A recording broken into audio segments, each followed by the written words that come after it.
धम्मसंहिता चॅनलमध्ये आपणा सर्वांचे स्वागत। धम्मसंहिता चॅनलवर ॲडव्होकेट दिलीप काकडेद्वारा समान नागरी संहिता आणि पर्सनल लॉ या विषयावर प्रबोधन मालिका सुरू केलेली आहे। या प्रबोधन मालिकेला सकारात्मक प्रतिसाद मिळत आहे। या मालिकेच्या तिसऱ्या भागाचा व्हिडिओ आम्ही सादर करीत आहोत। या तिसऱ्या भागाचे शीर्षक आहे 21व्या भारतीय विधी आयोगाचा समान नागरी संहिता व पर्सनल लॉ अहवालाचा अभ्यास। 2016 साली समान नागरी संहिता या विषयावर नेमलेल्या 21व्या भारतीय विधी आयोगाचा अहवाल 2018 साली सादर झाला। 5 वर्षानंतर त्याच अहवालाचा संदर्भ देऊन पुन्हा 2023ला केंद्र सरकारद्वारा समान नागरी संहिता याच विषयावर 22वा विधी आयोग नेमण्यात आलेला आहे। एकाच विषयावर क्रमाने 2 आयोग नेमण्याचा विशेष प्रकार घडलेला आहे।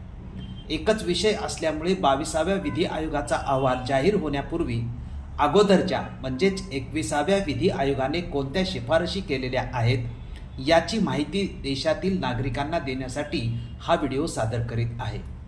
धम्मसंहिता चॅनलला चांगला प्रतिसाद मिळत आहे। हजारो लोक संपूर्ण महाराष्ट्रात व्हिडिओ पाहत आहेत। लोकांकडून मिळणाऱ्या प्रतिसादामुळे या विषयावर अधिक प्रगल्भतेने काम करण्यास उत्साह सुद्धा निर्माण होत आहे। सर्वांना एकच विनंती आहे की पाहणाऱ्यांची संख्या जरी हजारोंची असली तरी सबस्क्राईब करणाऱ्यांची संख्या हजारोंची नाही, ही विसंगती आहे। व्हिडिओ पाहणाऱ्या सर्वांना विनंती आहे की आपण सर्वप्रथम काळजीपूर्वक धम्मसंहिता चॅनलला सबस्क्राईब करावे व त्यानंतरच व्हिडिओ पाहायला सुरुवात करावी। या सहकार्याची प्रत्येकाकडून आम्ही अपेक्षा करीत आहोत। आपण सर्व सुज्ञ आहात। आमच्या कार्याकडे पाहून आम्हाला प्रेरित करण्यासाठी सबस्क्राईब करावे। सर्वांनी हा व्हिडिओ शेवटपर्यंत ऐकावा, पाहावा ही विनंती आहे। धम्मसंहिता चॅनलला सबस्क्राईब केले नसेल तर प्रथम बेल आयकॉनचे बटन दाबून सबस्क्राईब करावे। व्हिडिओ ऐकल्यानंतर लाईक, शेअर व कमेंट कराव्यात। एक विनंती वजा सूचना आहे की हा कायद्याचा विषय आहे म्हणून समजण्यास अवघड वाटला तरी तो प्रत्येक नागरिकाने समजून घेतलाच पाहिजे, कारण हा विषय प्रत्येक नागरिकाच्या जीवनाशी संबंधित आहे। आता आपण विषयाला प्रारंभ करूया। भारत सरकार विधी आयोग व न्याय मंत्रालयाचे मंत्री माननीय नामदार DV सदानंद गौडा यांनी 17 जून 2016 साली समान नागरी कायदा विधी आयोगाचे मत या संदर्भान्वये सर्वोच्च न्यायालयाचे माजी मुख्य न्यायाधीश डॉक्टर BS चौहान यांच्या अध्यक्षतेखालील विधी आयोगाला अहवाल सादर करण्यास सांगितले होते। 2 वर्षानंतर दिनांक 31 ऑगस्ट 2018 रोजी भारतीय विधी आयोगाने भारत सरकारला कौटुंबिक कायदे सुधारणा सल्ला मसलत पेपर म्हणजेच इंग्रजीत government of India consultation paper on reform of family law 31 August 2018 या नावाने अहवाल सादर केलेला आहे। भारतीय विधी आयोगाच्या अध्यक्षांनी या विषयाच्या सल्लामसलतीसाठी नागरिकांकडून प्रतिसाद मिळावा यासाठी आवाहन केले होते। त्याला धार्मिक संस्था, सामाजिक संस्था, अल्पसंख्याक गट, स्वयंसेवी संस्था, राजकीय पक्ष, नागरी संस्था आणि सरकारी संस्था, शैक्षणिक संस्था, सर्व महिला संघटना, सिव्हिल सोसायटीतील लोक, कौटुंबिक कायद्याच्या क्षेत्रातील तज्ज्ञ, कौटुंबिक कायद्यासंबंधी मौखिक आणि लेखिक निवेदन देणारे यांच्याकडून चांगला प्रतिसाद मिळाला। प्रतिसादासाठी आयोगाने 16 प्रश्न तयार केले होते। या प्रश्नावलीत विविध पर्सनल लॉमध्ये ज्या बाबी विषमतामूलक व अन्यायकारक आहेत त्यांचा प्रामुख्याने समावेश केला होता। भारतातील कौटुंबिक कायदे सुधारणाबाबतच्या या सल्ल्यानुसार सर्व कौटुंबिक कायद्यामध्ये धर्मनिरपेक्ष वैयक्तिक कायद्यामधील विविध तरतुदीवर चर्चा करण्यात आली आहे। संभाव्य दुरुस्त्या आणि नव्या अधिनियमांच्या रूपात अनेक बदलांची सूचना देण्यात आली आहे, असे भारत सरकार विधी व न्याय मंत्रालयाद्वारे जाहीर करण्यात आले। अहवालाचे स्वरूप असे की समान नागरी संहिता बनवण्यासाठी मार्गदर्शन करण्याच्या हेतूने या आयोगाची नियुक्ती केली होती। हा अहवाल 182 पृष्ठाचा आहे। एकूण 5 भागात अहवाल तयार केलेला आहे। पहिला भाग ओळख, दुसरा भाग विवाह आणि घटस्फोट, तिसरा भाग ताबा आणि पालकत्व, चौथा भाग दत्तक आणि देखभाल आणि 5वा भाग वारसा हक्क आणि उत्तराधिकार असा आहे। आता 5 भागातील शिफारशी आपण क्रमाने पाहूया। या अहवालातील पहिला भाग जो आहे तो ओळख असा आहे। यामध्ये 39 मुद्दे आहेत। त्यांचा सारांश पुढील प्रमाणे: 1. आयोगाने देशाच्या सांस्कृतिक आणि सामाजिक जडणघडणीतील विविधता आणि बहुलता यांचे सर्वोत्कृष्ट संरक्षण आणि जतन करण्याचा प्रयत्न केलेला आहे. 2. विद्यमान कौटुंबिक कायद्यामध्ये अनेक प्रकारच्या दुरुस्त्या सुचवल्या आहेत आणि वैयक्तिक कायद्याच्या काही बाबींचे संहितीकरण सुचवले आहे. संविधानिक तरतुदी आणि पर्सनल लॉ याबाबत आयोगाने म्हटले आहे की वैयक्तिक कायद्यांची विविधता टिकवून ठेवणे हा सर्वात उत्तम मार्ग आहे, परंतु त्याच वेळी हे सुनिश्चित करणे आवश्यक आहे की वैयक्तिक कायदे भारतीय राज्यघटनेनुसार हमी असलेल्या मूलभूत अधिकारांचा विरोध करणार नाहीत.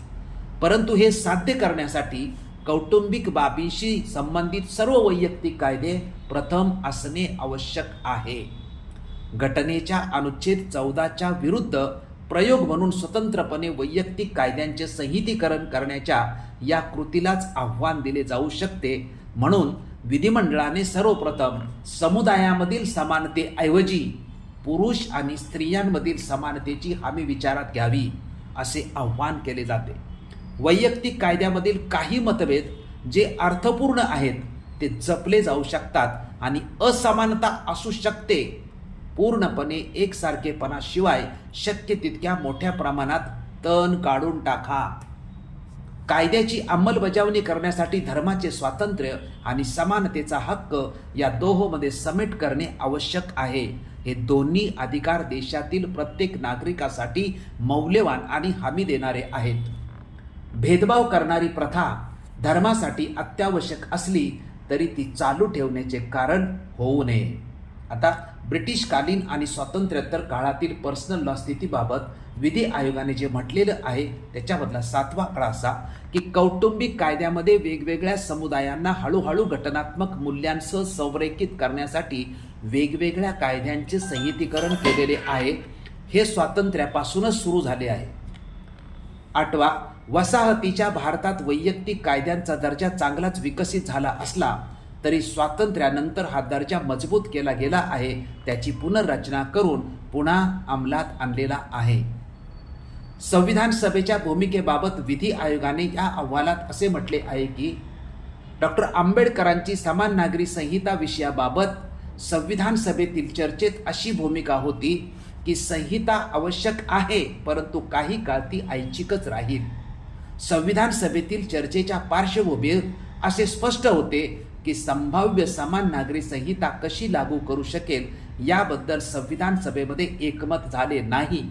त्यामुळे संविधान सभेने हा विषय मूलभूत हक्कामध्ये समाविष्ट करण्याऐवजी राज्य धोरणाच्या निर्देशक तत्वांमध्ये अनुच्छेद 44 द्वारा समाविष्ट केला आहे.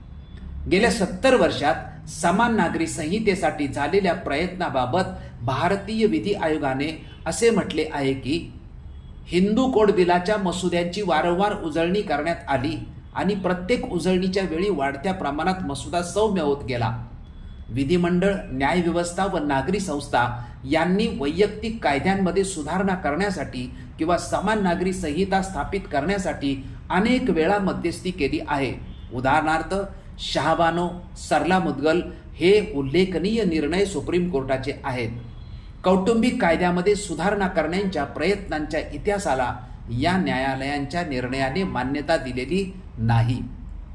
लोकांच्या प्रतिसादाबद्दल विधी आयोगाने म्हटले आहे की नोव्हेंबर 2016 मध्ये लोकांचा प्रतिसाद मिळवण्यासाठी जेव्हा विधी आयोगाने त्यांची प्रश्नावली लोकांसमोर मांडली तेव्हा त्याला 75,378 पेक्षा जास्त लोकांकडून प्रतिसाद मिळाला. लोकांच्या प्रतिसादातून स्पष्ट होते की या टप्प्यावर समान नागरी संहितेची गरज नाही आणि ते इष्टही नाही. म्हणून आयोगाने त्याची तरतूद करण्याऐवजी भेदभाव करणारे कायदे हाताळलेले आहेत. पर्सनल लॉ आणि मूलभूत हक्क याबाबत आयोगाने म्हटले आहे की वैयक्तिक कायदा आणि मूलभूत हक्क यांच्यात संघर्ष झाल्यास मूलभूत अधिकारांच्या सर्वोच्चतेवर न्यायालयाने भाष्य केलेले नाही आणि नरसू अप्पा माळी या निकालातील प्रमुख तत्व अथवा आधार सुद्धा मागे घेतलेला नाही. वैयक्तिक कायद्याच्या विषयावरील संघर्षाची सीमा निश्चित अधोरेखित झालेली आहे. असे अनेक मुद्दे देखील आहेत जे लोकांच्या चर्चेत वारंवार उपस्थित होतात, पण कायद्यात त्यांना सामोरे जाण्याची गरज नसते. कोणताही कायदेशीर बदल समाजातील सर्व घटकांचे समाधान करू शकत नाही, परंतु याचा अर्थ असा नाही की कायदेविषयक बदलांचा विचार केला जाऊ नये. धर्मनिरपेक्षता आणि बहुसांस्कृतिक वादाबाबत आयोगाने म्हटले आहे की भारतीय राज्यघटनेची 6वी सूची आहे ती अनेक राज्यांना ठराविक संरक्षण प्रदान करते. अशा काही तरतुदी आहेत की ज्यामध्ये कौटुंबिक कायद्याच्या बाबतीत पूर्ण स्वायत्तता मिळण्याची परवानगी आहे आणि स्थानिक स्वराज्य संस्थांनी पुन्हा न्यायनिवाडा केला जाऊ शकतो जो पुन्हा एकदा त्यांच्या स्वतःच्या कार्यपद्धतीचा अवलंब करतो. समान नागरी संहितेवर सुरू करण्यात आलेले संभाषण हे सर्व धर्मांच्या वैयक्तिक कायद्यावर, प्रथा पद्धतीच्या विविधतेवर आणि कायद्याच्या बहुलतेऐवजी सामाजिक अन्यायावर लक्ष केंद्रित करेल. ऐतिहासिकदृष्ट्या भारताने आपल्या विविधतेवर अभिमान बाळगला आहे. धर्मनिरपेक्षता आणि बहुसांस्कृतिकवाद यावरील संभाषणाबाबत केवळ तत्वज्ञानी, राजकीय शास्त्रज्ञ आणि इतिहासकारच नव्हे तर सामान्य भारतीय नागरिक यांना सुद्धा कुतूहल वाटते. धर्मनिरपेक्ष संकल्पनेला तेव्हाच अर्थ प्राप्त होईल जर ती कोणत्याही पद्धतीच्या मतभेदाला अभिव्यक्त करण्याची खात्री देत असेल तर. फक्त धार्मिक मतभेद नव्हे तर प्रादेशिक मतभेद सुद्धा असतील. आदिवासींच्या पर्सनल लॉ बाबत भारतीय विधी आयोगाने पुढील प्रमाणे शिफारशी केलेल्या आहेत आणि त्या अतिशय महत्त्वाची आहे. त्याच्यातील पहिली शिफारस अशी की संविधानातील अनुच्छेद 14, 15 आणि 21 यांच्या विरोधातील आहेत म्हणून आदिवासी रहिवाशांच्या प्रथा आक्षेपार्ह असल्याचे घोषित करणे इष्ट नाही. समान नागरी संहिता स्थापित करण्यासाठीच्या अडथळ्यांना देखील मान्यता देणे आवश्यक आहे. अनुच्छेद 371 क ते झ आणि भारतीय घटनेच्या 6व्या सूचीत कौटुंबिक कायद्यासंदर्भात आसाम, नागालँड, मिझोराम, आंध्र प्रदेश आणि गोवा या राज्यांना काही विशिष्ट संरक्षण किंवा त्याऐवजी अपवाद उपलब्ध आहेत. 1915 व 1919च्या अधिनियमात दुरुस्ती करून ईशान्येकडील गारो हिल जिल्हा, नागा हिल जिल्हा आणि खासी आणि जंतिया हिल्स जिल्हा या शिलाँग नगरपालिका व छावणी वगळता एक मोठा क्षेत्र मागासलेला असल्याचे घोषित केलेले आहे. भारत सरकार अधिनियम 1935 मध्ये समान तरतुदी देऊन मागासवर्गीयांना म्हणजे बॅकवर्ड ट्रॅक व वगळलेले क्षेत्र किंवा अंशतः वगळलेले क्षेत्र असे नाव देऊन प्रस्थापित करण्यात आले. भारतीय अस्थायी घटना आदेश 1947 ने तो निर्णय कायम ठेवलेला आहे. 1950च्या संविधानाद्वारा जिल्हा परिषद आणि प्रादेशिक परिषद यांना कायदे करण्याचा अधिकार देण्यात आला आहे ज्याद्वारे ते वारसा, उत्तराधिकार, विवाह, घटस्फोट यांचे कायदे व याचबरोबर न्यायालयीन प्रशासन व्यवस्था निर्माण करू शकतात. 1962 साली 13वी संविधान दुरुस्ती करून भारतीय संविधानामध्ये अनुच्छेद 371 क समाविष्ट करण्यात आला आहे. हा अनुच्छेद नागालँड बाबतच्या विशेष तरतुदींचा आहे. अनुच्छेद 371 ख ते अनुच्छेद 371 झ हे ईशान्येकडील इतर राज्यांना देखील अशाच सवलती दिलेल्या आहेत. 2012 मध्ये नागालँड विधिमंडळाने एक ठराव मंजूर केला की राज्याला आरक्षण धोरणामधून सूट मिळू शकते. आदिवासी राज्यात परंपरागत कायदा किंवा स्थानिक कायद्याशी विसंगत असल्याने विविध केंद्रीय कायदे लागू होणार नाहीत. त्याचप्रमाणे फौजदारी प्रक्रिया संहिता म्हणजेच CRPC 1973 नागालँड राज्यासाठी आणि आदिवासी भागात लागू नाही.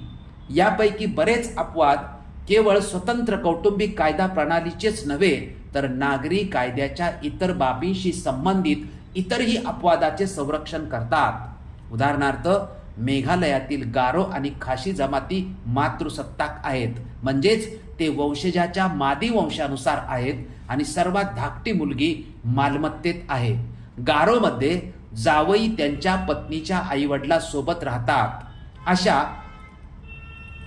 अशा प्रकारच्या प्रथा नैतिकतेच्या विचारात बसत नाहीत परंतु मेघालयातील या सामान्य प्रथा म्हणून मानल्या जातात आणि अशा विवाहांना मेघालय अनिवार्य विवाह नोंदणी अधिनियम 2012 अंतर्गत आदिवासी संस्कृतीतील मतभेद ओळखूनही अनिवार्यपणे नोंदणी केली जाते. अशा प्रकारे धर्मनिरपेक्षता बहुवृत्तीच्या विसंगत अथवा विरोधाभासी असू शकत नाही. हे केवळ सांस्कृतिक भिन्नतेचे शांत सहअस्तित्व सुनिश्चित करते. एकसारखा भारत नव्हे तर संयुक्त भारत म्हणजेच युनिफॉर्म भारत नव्हे तर युनायटेड भारत याबाबत विधी आयोगाने स्पष्ट म्हटले आहे आणि ते आपण सर्वांनी लक्षात घेतलं पाहिजे. ते असे TMA पै फाउंडेशन विरुद्ध कर्नाटक राज्य आणि इतर मधील निकालात सर्वोच्च न्यायालयाने पुन्हा एकदा सांगितले आहे की भारतातील धर्मनिरपेक्षतेचे सार म्हणजे विविध भाषा, भिन्न भिन्न श्रद्धा असलेले विविध प्रकारचे लोक ओळखणे, त्यांचे संरक्षण करणे आणि या सर्वांना एकत्र ठेवून संयुक्त भारत, इंग्रजीमध्ये युनायटेड इंडिया स्थापन करावयाचा आहे. अशा प्रकारे संयुक्त राष्ट्राला एकरूप समान म्हणजेच युनिफॉर्म असण्याची आवश्यकता नसते. त्यामुळे विविधता निर्माण केली जाते. पर्सनल लॉ विषयाच्या आंतरराष्ट्रीय कराराबाबत आयोगाने म्हटले आहे की मानवी हक्काच्या दृष्टीने काही विश्वव्यापी आणि निर्विवाद वादविवाद यांचा समेट करता येतो. भारताने अनेक आंतरराष्ट्रीय करारावर स्वाक्षरी केली आहे. उदाहरणार्थ universal declaration of human rights 1948 मधील अनुच्छेद 16 नुसार कुटुंब हे समाजातील नैसर्गिक आणि मूलभूत घटक आहे आणि समाज आणि राज्य यांच्याकडून संरक्षण मिळण्यास ते पात्र आहे. भारत या कराराचा एक पक्ष आहे आणि तो अंमलात आणण्यास बांधील आहे. देशी कायद्यांचा अन्वयार्थ लावताना आणि विशेषतः जेव्हा त्यांच्यात विसंगती नसते आणि घरगुती कायद्यात शून्यता असते तेव्हा आंतरराष्ट्रीय न्यायालयांचे आणि आंतरराष्ट्रीय नियमांचे पालन करण्याचे भारतीय न्यायालयाचे कर्तव्य आहे. आयोगाने मुख्य व अंतिम अनुमानात्मक शिफारशी पुढील प्रमाणे केलेली आहे आणि ती शिफारस आपण सर्वांनी लक्षात घेतली पाहिजे. ती अशी आयोगाने म्हटले आहे की या सल्लामसलत पत्राद्वारे आयोग अशी शिफारस करतो की वैयक्तिक कायद्यामध्ये अनेक सुधारणा करणे आणि काही विशिष्ट कायद्यांची विशेषतः वारसा आणि उत्तराधिकारासंदर्भात संहिता बनवणे.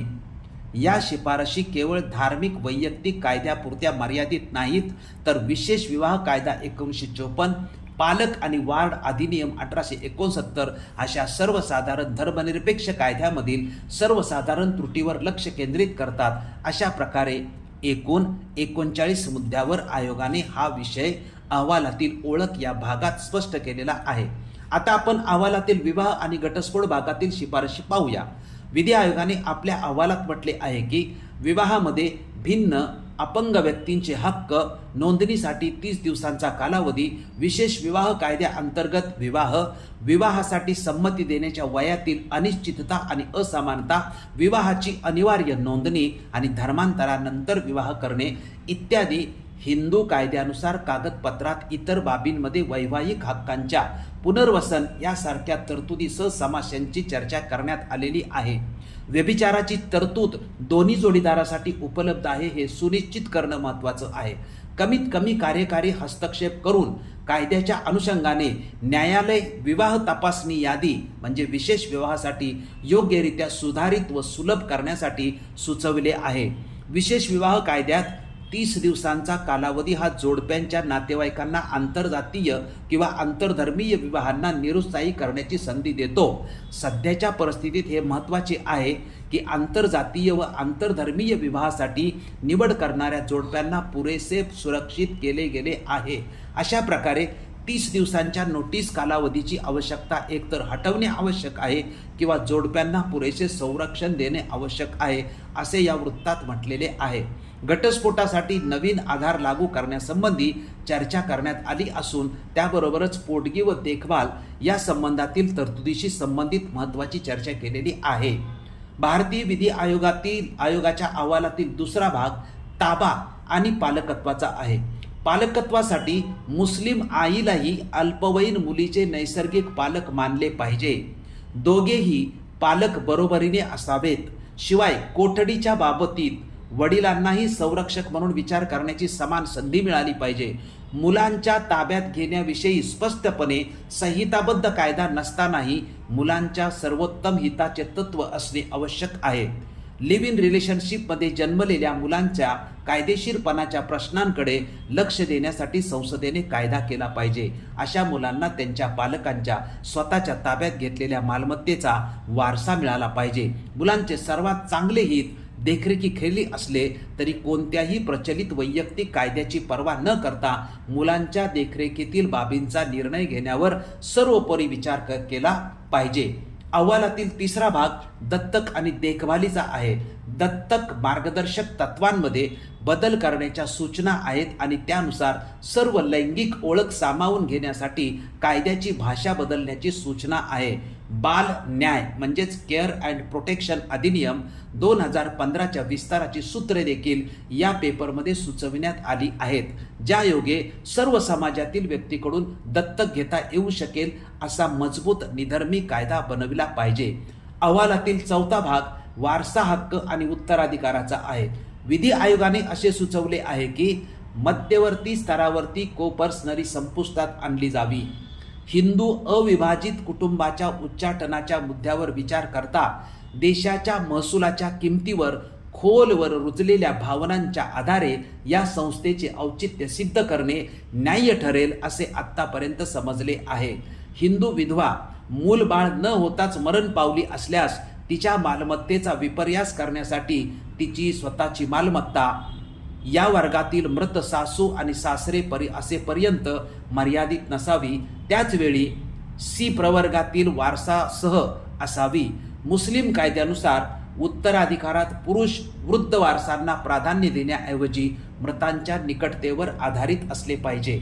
IPC 1860 विशेषतः कलम 498च्या तरतुदी विवाहित जोडप्याच्या मालमत्तेचा समुदाय कोपर्सनरी निर्मूलन अवैध मुलांचा हक्क इत्यादी सारख्या संकल्पनांचा समावेश करण्याची सूचना देण्यात आली आहे. हिंदू महिलांच्या स्वतःच्या ताब्यात घेतलेल्या मालमत्तेकडे लक्ष देण्यासाठी सूचना केल्या आहेत. पारशी कायद्यानुसार विवाहित महिलांनी त्यांच्या समुदायाबाहेर लग्न केले तरी मालमत्ता मिळण्याच्या हक्काचा संरक्षणासंदर्भात सूचना केलेल्या आहेत. या सर्वांचं अनुमान अशा पद्धतीने आहे की भारतातील कौटुंबिक कायदे सुधारणाबाबतच्या या सल्ल्यानुसार सर्व कौटुंबिक कायद्यामध्ये धर्मनिरपेक्ष किंवा वैयक्तिक कायद्यामधील विविध तरतुदीवर चर्चा करण्यात आली आहे. संभाव्य दुरुस्त्या आणि नव्या अधिनियमांच्या रूपात अनेक बदलांची सूचना देण्यात आली आहे. आयोगाने देशाचा सर्वे केला आहे, देशाचा मूड अभ्यासला आहे, शास्त्रीय पद्धतीने अभ्यास आयोगाने केला आहे, सर्व धर्माच्या लोकांची मते जाणून घेतलेली आहेत, देशातील विधितज्ञ, न्यायमूर्ती, सामाजिक, धार्मिक, राजकीय संघटना, सामान्य नागरिक अशा सर्वांबरोबर चर्चा केली आहे, लेखी निवेदनं घेतलेली आहेत, प्रश्नावलीद्वारे लोकांची भूमिका समजून घेतलेली आहे. यातून स्पष्ट अनुमान निघाले आहे की देशाला समान नागरी संहिता मान्य नाही. लोकांचा संपूर्ण कल वैयक्तिक कायद्याच्या बाजूने आहे. आयोगाची नियुक्ती करताना सरकारने आम्ही समान नागरी संहितेच्या बाजूने आहोत ही भूमिका आयोगाला सांगितली होती आणि समान नागरी कायदा करण्यासाठीच नियुक्ती करीत आहोत एवढा संदर्भाबाबतीत स्पष्टता असतानाही जर अहवाल पर्सनल लॉच्या बाजूने व समान नागरी संहितेच्या विरोधात दिला जातो, एवढा ठामपणे अहवाल देण्याचे कारण म्हणजे भारतीय जनमानस पर्सनल लॉच्या बाजूने असल्याचे या अहवालामध्ये स्पष्ट झालेले आहे. समान नागरी संहिता व पर्सनल लॉ या विषयाच्या अधिक माहितीसाठी ॲडव्होकेट दिलीप काकडे यांनी लिहिलेली पुस्तके वाचावीत व त्यांचे व्हिडिओ ऐकावेत. त्याचबरोबर बुद्ध विहार व्यवस्थापन कायदा या विषयावर ॲडव्होकेट दिलीप काकडे यांचे नेतृत्वाखाली चळवळ सुरू आहे, त्याचीही पुस्तके वाचावीत व धम्मसंहिता चॅनलवरील व्हिडिओ ऐकावेत. आपण हा व्हिडिओ जास्तीत जास्त लोकांना शेअर करावा. धम्मसंहिता चॅनलची आपणाद्वारे जेवढी प्रसिद्धी करता येईल तेवढी आपण करावी ही आमची विनंती आहे. आपण हा व्हिडिओ ऐकल्याबद्दल आपले मनपूर्वक आभार मानतो आणि आपणाद्वारे या विषयाच्या प्रचार प्रसार व योगदानाची अपेक्षा करतो. धन्यवाद.